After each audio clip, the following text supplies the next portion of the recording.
안녕하세요. 모든 꿀팁을 공유하는 여러분의 랜선 코치 스마트 서포터 별쌤입니다. 오늘은 시험 직전 그리고 시험을 볼 때 활용할 수 있는 꿀팁에 대해서 이야기를 해보려고 합니다. 첫 번째 꿀팁은 이미 활용하고 계신 분들도 많이 있을 것 같은데요.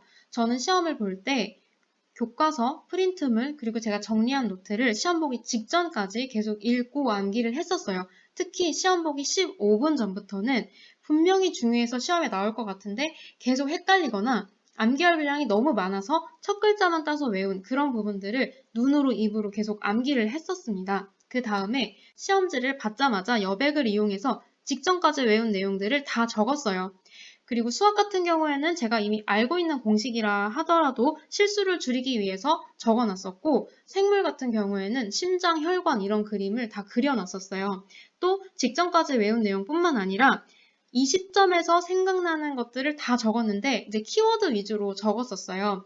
이 방법은 제가 대학원생이 됐을 때도 썼던 방법인데 특히 서술형 문제를 풀 때 도움을 많이 받았었고, 또 이제 저만 그런 건지 모르겠는데 헷갈리는 상태에서 혹은 이제 첫 글자만 암기한 상태에서 문제를 딱 봐버리면 그 부분들이 더 헷갈리게 되더라고요. 그래서 저는 문제를 보기 전에 제가 머릿속에 있는 내용들을 다 쏟아내서 여백에 적었었고요. 한 가지 더 추천을 드리면 선생님들 혹은 교수님들이 수업 시간에 이런 부분들은 좀 조심해야 돼 했던 부분이 있었다면 그런 부분들도 적어 놓으시기를 추천을 드리고, 또 과목별로 내가 자주 실수하는 부분, 잘 틀리는 부분이 있다면 그런 부분들도 미리 적어 놓으시면 도움이 돼요.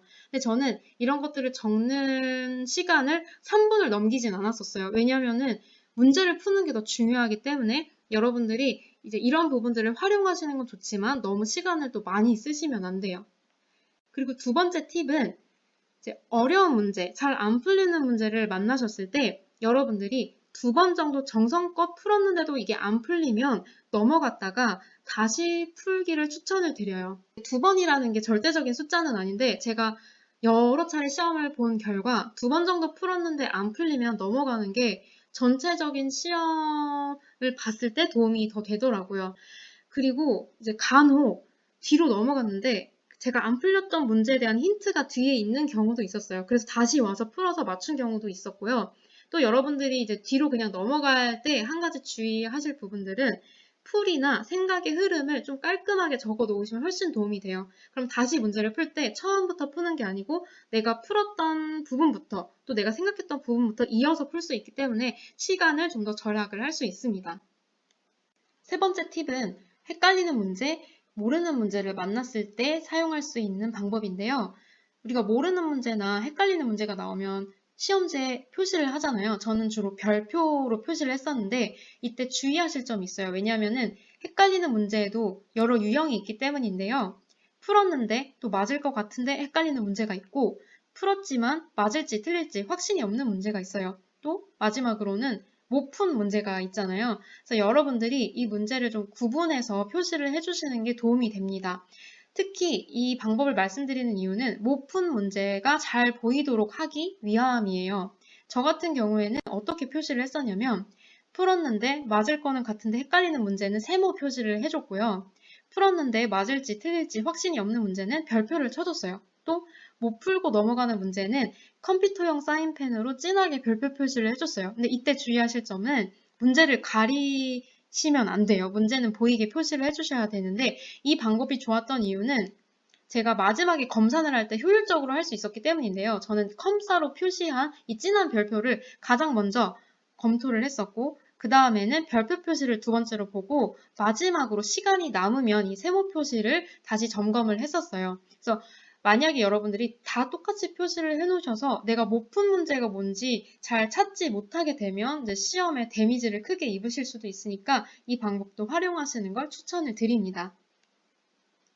네 번째는 검산에 관한 팁인데요. 저는 검산을 할 때 계속 색깔을 바꿔가면서 검산을 했었어요. 물론 시험이 너무 어려워서 검산을 못한 적도 있었지만 시험이 아주 쉽거나 제가 시간 여유가 있을 때는 4번에서 5번까지도 검산을 한 적이 있었어요. 전 그때마다 색깔을 바꿨었는데 색깔을 바꿔서 검산을 했던 이유는 첫 번째 풀이가 틀리는 경우도 있거든요. 그래서 두 번째 이제 검산을 할 때 그걸 고치게 되는 경우가 있는데 똑같이 연필로 같은 색깔로 문제를 풀다 보면 앞에 했던 풀이가 어떤 거고 지금 다시 새로 푸는 풀이가 어떤 건지 구분이 안 될 때가 있거든요. 그래서 저는 그런 일들을 방지하기 위해서 첫 번째는 연필로 풀었다면 두 번째는 파란 펜, 세 번째는 빨간 펜, 뭐 이런 식으로 계속 색깔을 바꿔가면서 검사를 했었습니다. 다섯 번째, 마지막 꿀팁인데요.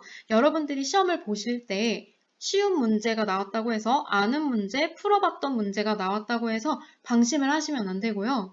너무 어려운 문제가 나왔다고 해서 또 멘붕에 빠지시면 안 돼요. 제가 예를 들어 드릴게요. 제가 언제 국어 문제를 풀면서 그런 생각을 한 적이 있었어요. 이제 문제집을 풀 때, 이 문제는 되게 어렵고 헷갈리는 문제라서 이 문제를 풀어보지 않고 시험에서 이런 비슷한 문제를 만나면 시간이 되게 오래 걸리거나 틀릴 수도 있겠다 이렇게 생각을 했었는데 그 문제가 되게 비슷한 방식으로 시험에 딱 나왔어요. 그래서 저는 그 문제를 보자마자 너무 반가웠고 문제도 비슷하고 지문도 비슷하고 답지도 비슷하네? 그래서 비슷하게 풀고 넘어갔어요. 그래서 맞은 줄 알았는데 채점을 해보니까 틀렸더라고요.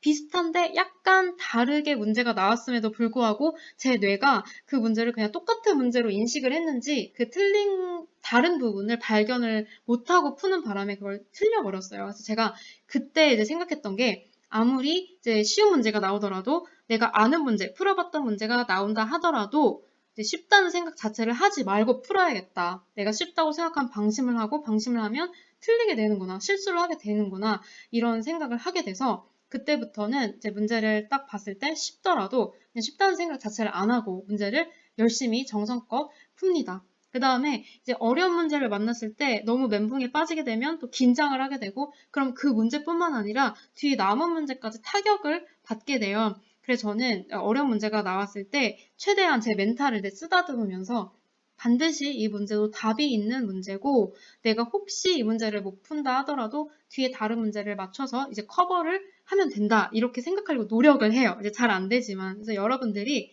평소에 이제 시험 준비하시면서 시간을 맞춰놓고 뭐 기출 문제를 푸신다든지 이제 시험을 준비하는 과정에서 이런 부분들을 연습을 하시면 도움이 많이 되실 거예요. 그리고 이거는 정말 혹시 설마 해서 말씀을 드리는 건데 팁까지는 아니고요. 여러분들이 이제 수학 문제 같은 거 푸시다가 답이 5인데 이제 2번에 5인 경우 이건 이제 제 경험담인데 제가 한번 이걸 5번 체크한 적이 있었어요. 그래서 여러분들이 답 체크하실 때 정말 혹시라도 이런 실수가 없도록 꼭 확인을 여러 번 하셨으면 좋겠고요. 또 문제를 끝까지 읽으셔야 돼요. 그 마침표가 있는 지점까지 끝까지 읽으셔야 되는데 이제 그렇게 끝까지 읽으시면서 문제에서 틀린 거를 고르라고 하는 건지 맞는 걸 고르라고 하는 건지 모두 고르라고 하는 건지를 확인을 하셔야 되고 또 어려운 문제일수록 문제 안에 힌트가 있는 경우가 많이 있어요. 그래서 여러분들이 대충 문제를 한 중간까지 읽고 문제를 푸시면 안 되고 끝까지 꼭 읽으셔야 돼요. 오늘 영상을 통해서는 여러분들이 시험 직전에 또 시험 때 활용할 수 있는 꿀팁을 공유해드렸는데요.